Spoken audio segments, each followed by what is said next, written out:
Hello, today I'll be reviewing another Rush album, that album being Roll the Bones.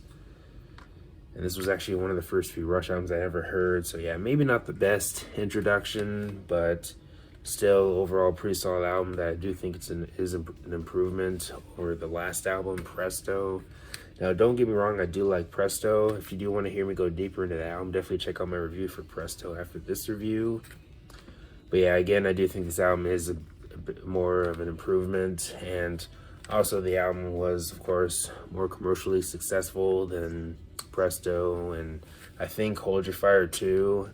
I don't know about Power Windows and Grace Under Pressure, but I know that this album was commercially successful than Presto and Hold Your Fire. But either way, still a pretty solid album to me. There are a few songs on here that I do have a bit of nostalgia for, because some of these songs I heard when I was really young. But anyways, let's go ahead and dive into the album. Now, a running theme that's with the album is the element of chance in different aspects of life, and you definitely hear that themes with certain songs. But the album starts off with Dreamline, which, if I remember correctly, was one of the singles, and overall a pretty solid way to start off the album. One of the more commercial like songs on the album, and definitely on the more hooky side, and overall a pretty catchy song and a great way to open up the album. But next we have Bravado, and this song is basically about not giving up after failing, and as you're listening to it, you can tell that it's a bit more melodic, and you can definitely feel/hear the emotion from not just Geddy's vocals, but also the music itself, especially with some of the guitar work. And yeah, this song definitely has strong melody in my opinion, and definitely one of the highlights of the album, I'd say. But then we get to maybe the biggest song on the album, arguably, that being the title track, Roll the Bones. Now, this was actually one of the first few Rush songs that I ever heard, so I do kind of have a soft spot for this song. Now, you do have the rap part, which is kind of a big thing with this song. Now, from what I've seen, some fans are okay with it, while some fans kind of hate it, or some fans let the rap part make them hate the song itself. For me, I still like the song overall. Now, the rap part, I do think is the weakest part of the song, but I wouldn't say that it's bad by any means. But I don't know. Either way, I still think it's a pretty catchy song to this day, and definitely not a bad choice for a single too. But yeah, definitely one of the catchiest songs off the album, I'd say, especially with the memorable chorus. But then you get to the next song, Face Up, and when you're listening to the lyrics of the song, you can definitely tell that the theme of the album is really coming into this song, especially, such as in the chorus. And yeah, definitely one of the more upbeat songs of the album, and all around a pretty solid song. Not one of my personal favorites on the album, but I do like it though. But then you get to Where's My Thing, which is part 4 of the Gangster of Bosch trilogy. And I believe they did that just to be humorous. I could be wrong about that, but that's what I've heard.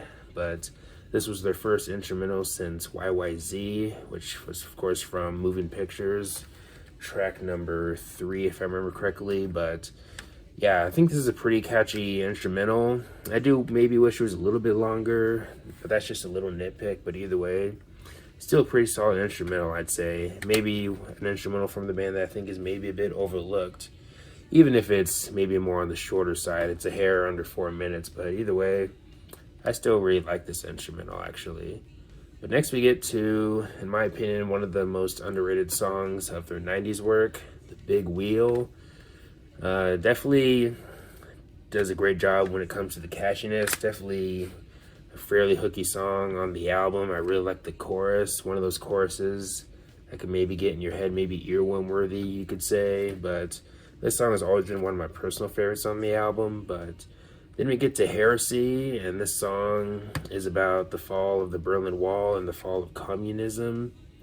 I recently read about that and did not know that, so I thought that was kind of interesting. But yeah, I'll be honest, not a whole lot to say about this song. It's never been one of my personal favorites, but I do like it though. Kind of a more straightforward rocker on the album, but still an overall solid song though. But then you get to Ghost of a Chance, which is definitely, I'd say, one of the more unique songs on the album, especially musically. And definitely one of the highlights off the second half of the album too. Definitely has some pretty cool things going on musically, especially with the guitar work from Alex Lifeson. But yeah, overall, pretty solid song. But then you get to Neurotica, and kind of like with the Big Wheel, I think the song is pretty catchy, and I really like Geddy's vocals in the song, especially. His vocal performance in the song is definitely one of the reasons why the song definitely is, I guess, catchy or really pulls you into the song.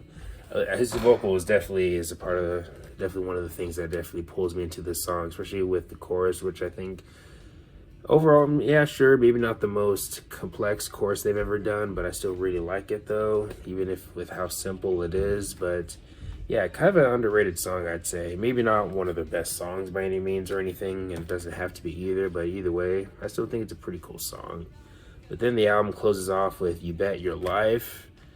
Now, rhythmically, a pretty catchy song, but this song has always been one of my least favorites off the album, to be honest. In my opinion, not one of their stronger album closers, but either way, a decent song. It's just, to me, the song isn't as memorable as some of the other songs on the album for me. Maybe it's a song that I might have to return to more just to see if it'll grow on me more and more with time, but as of now, it's still, to this day, one of my least favorites, even if it's still a decent song, I'd say. But anyways, those are my thoughts on the songs. If I had to rate this album, I'd honestly go with an 8.5. The album definitely has its share of enjoyable moments. Now, it's not commonly referred as one of the best in their discography, at least from what I've seen from the fans that I've encountered, but still, either way, it's still a pretty solid album and probably my favorite of their 90s work. But and again, I'm going to go with an 8.5 out of 10. But anyways, let me know your thoughts on the album. Do you love it? Do you hate it? How does it compare to their other albums for you personally? And all the good stuff. But anyways, thanks for watching. Comment, hit like, subscribe. Have a nice day, and take care.